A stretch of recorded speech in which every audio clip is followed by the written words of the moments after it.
Bonjour ou bonsoir, je suis professeur Jacob Frédéric depuis le Canada. Aujourd'hui, je voudrais parler d'un sujet très important sur l'Afrique, notre continent, la jeunesse de l'Afrique.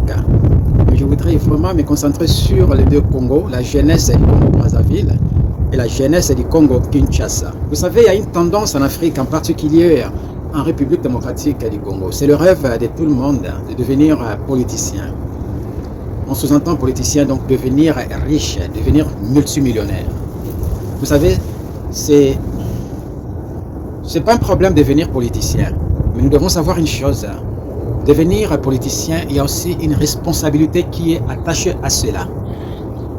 Il y a une responsabilité, surtout si vous êtes ministre ou commissaire de la jeunesse. Vous êtes en charge de la jeunesse. C'est un privilège, c'est une opportunité de faire quelque chose. Ça exige une compétence exceptionnelle et puis l'expérience. Aujourd'hui, nous voyons la jeunesse congolaise, les deux Congos, une jeunesse qui est complètement bloquée sans espoir. Une jeunesse qui ne promet pas, une jeunesse qui n'est pas prise en charge par le système en place. Je suis ni contre le gouvernement, je ne suis pas politicien. Et si vous êtes en charge de la jeunesse d'un pays, c'est une grande responsabilité. C'est une responsabilité qui exige une compétence exceptionnelle. C'est-à-dire, il faut avoir l'expérience, il faut avoir la bonne volonté, il faut avoir l'amour de son pays d'abord et l'amour de la jeunesse. Les jeunes des deux Congos n'ont pas d'avenir, n'ont pas d'espoir. Par exemple, au Congo-Kinshasa, parlons de la ville-province de Kinshasa qui regorge une population de près de 20 millions de personnes, dont 60% est constitué de jeunes, c'est-à-dire l'avenir de cette ville qui est l'avenir de Kinshasa. Kinshasa contient 4 districts et ça regroupe 24 communes. Les districts sont Tchangu, Moamba, Lukunga, Funa. Il y en a 4, donc Tchangu, Moamba, Lukunga, Funa. Et parmi ces 4 districts, Tchangu domine. Ça contient une population de jeunes énorme, une vaste population. Et la majorité de ces jeunes de Tchangu sont sans espoir, incroyable. Vous savez, j'ai passé quelques temps à Kinshasa.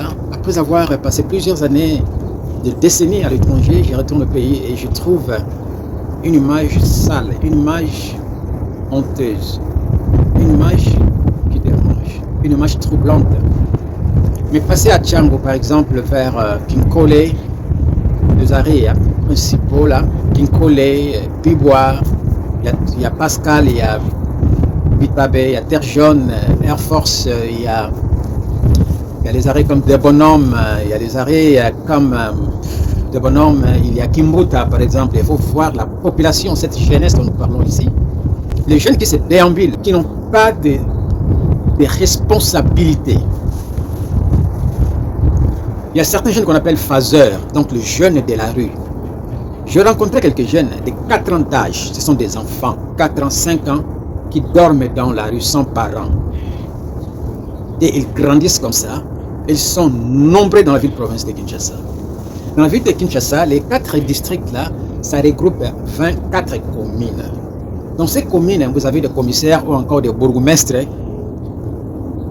qui gouvernent ces communes. Et je me pose des questions. Est-ce que ces bourgmestres-là sont des morts vivants ou bien ils sont des humains? Vous savez, il y a une chose de devenir bourgmestre.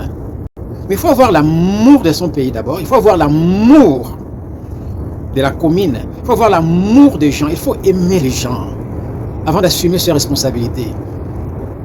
Je ne sais pas ce qu'on appelle compétence. Je ne sais pas où ils reçoivent leur formation, ces gens-là.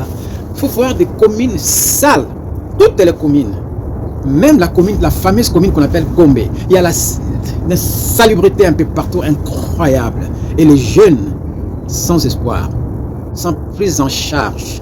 Et ceux qui ont une petite chance de fréquenter l'école, chaque fois ils sont chassés de l'école parce qu'ils n'ont pas payé les frais de scolarité. Donc ce sont des gens qui fréquentent des écoles privées parce qu'ils vivent dans des milieux ruraux où il y a des écoles construites de rameaux. les rameaux de palmiers. Il y a des écoles comme ça là qui existent encore dans des pays tels que la République démocratique du Congo. Un pays, on dit, riche en ressources naturelles. Mais les ressources naturelles qui sont pillées, qui sont données gratuitement aux étrangers, pendant que le pays regorge des têtes de cerveau, comme moi-même qui vous parle. Nous avons des potentialités énormes. Nous pouvons prendre ce pays, développer ce pays nous-mêmes. Si on peut juste prendre un moment de raisonner, arrêter d'offrir gratuitement nos minerais, nos ressources aux étrangers qui ne nous aiment même pas.